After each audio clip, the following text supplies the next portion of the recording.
Right.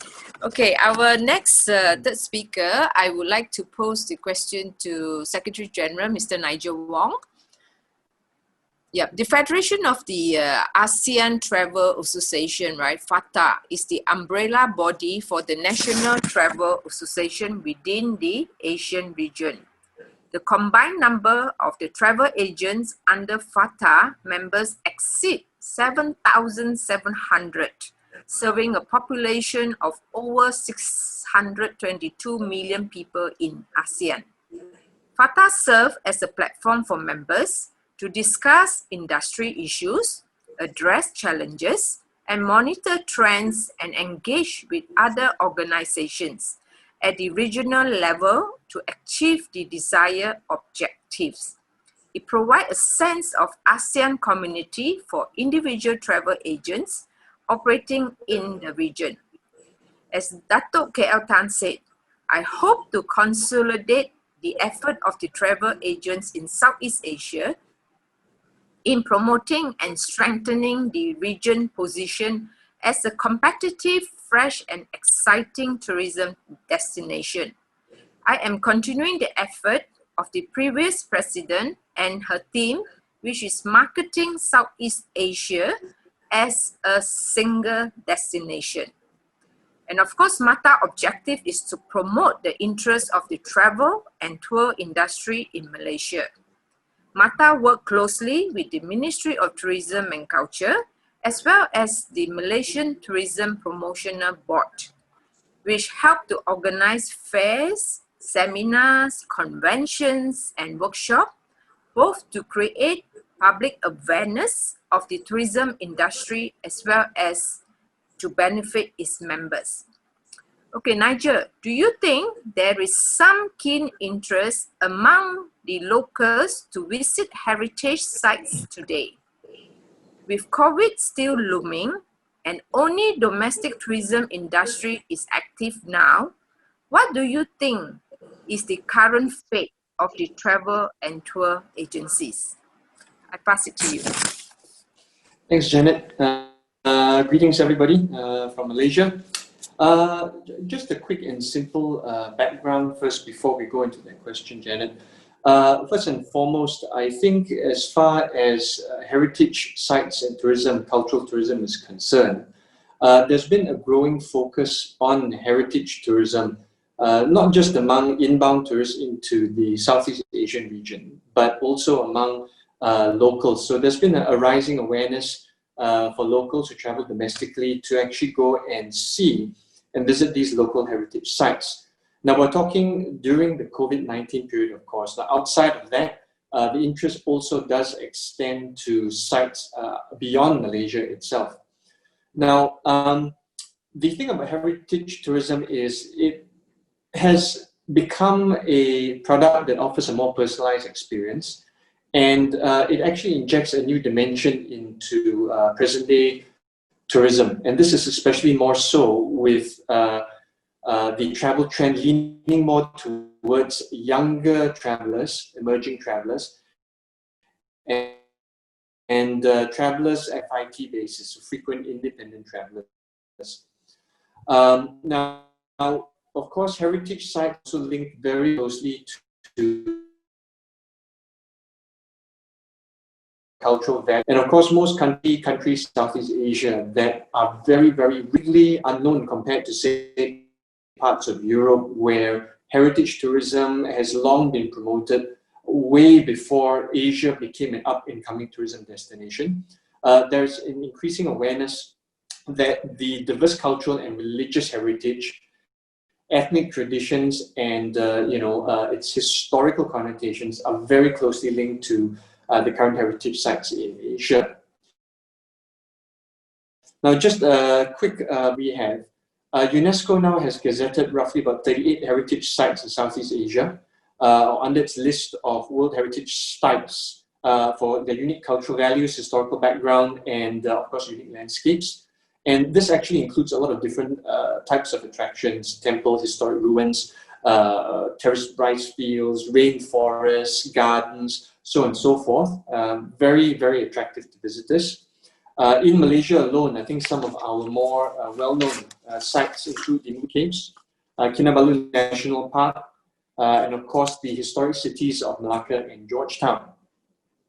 Now, I think in response to the question, the first part of the question that you asked is there still keen interest among locals to visit heritage sites today? So I think I've basically answered that. Among locals, there is an increase, and during this COVID-19 period, and if you look on social media, even among colleagues in our industry, we see not just tradespeople, but locals who have no choice but to do tourism within their countries, increasingly visiting all these heritage sites that were not unknown before, but probably did not have any particular interest to most of the locals. Being Asians, our general focus would be to travel outside our borders and to see what's available outside.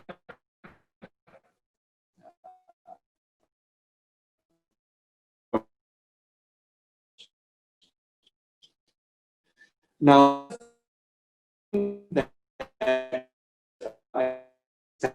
especially in developing countries, all right, development in rural areas. And so there's been a lot of awareness that cultural and heritage sites and products actually do help to build a nation's economy. And this has also spurred interest, especially among the younger group of travelers and tourists.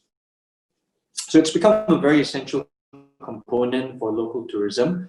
It's very important now that people recognize the importance of this kind of tourism, because once borders start to open, Asia, especially so, will possibly become the next tourism hotspot on the globe, given also in track record as far as the COVID-19 virus is concerned.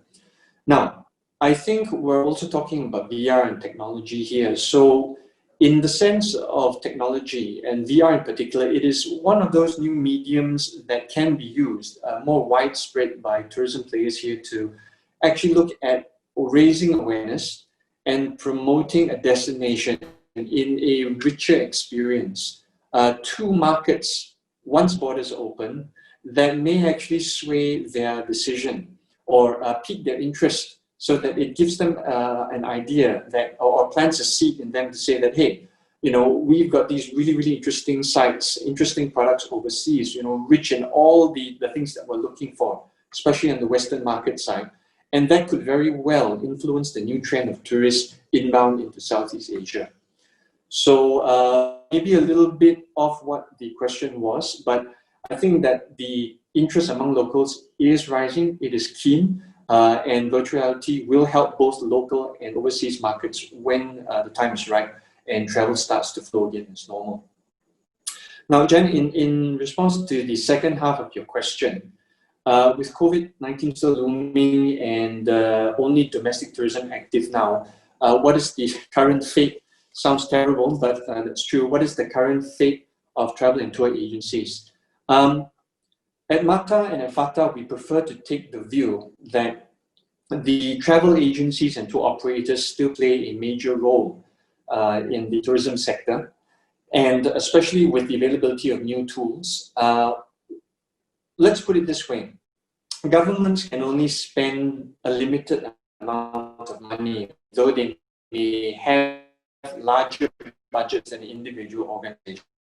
But 7,700 travel agencies, say, in Asia alone, and not even talking about hotels, we're not even talking about attractions and other tourism operators.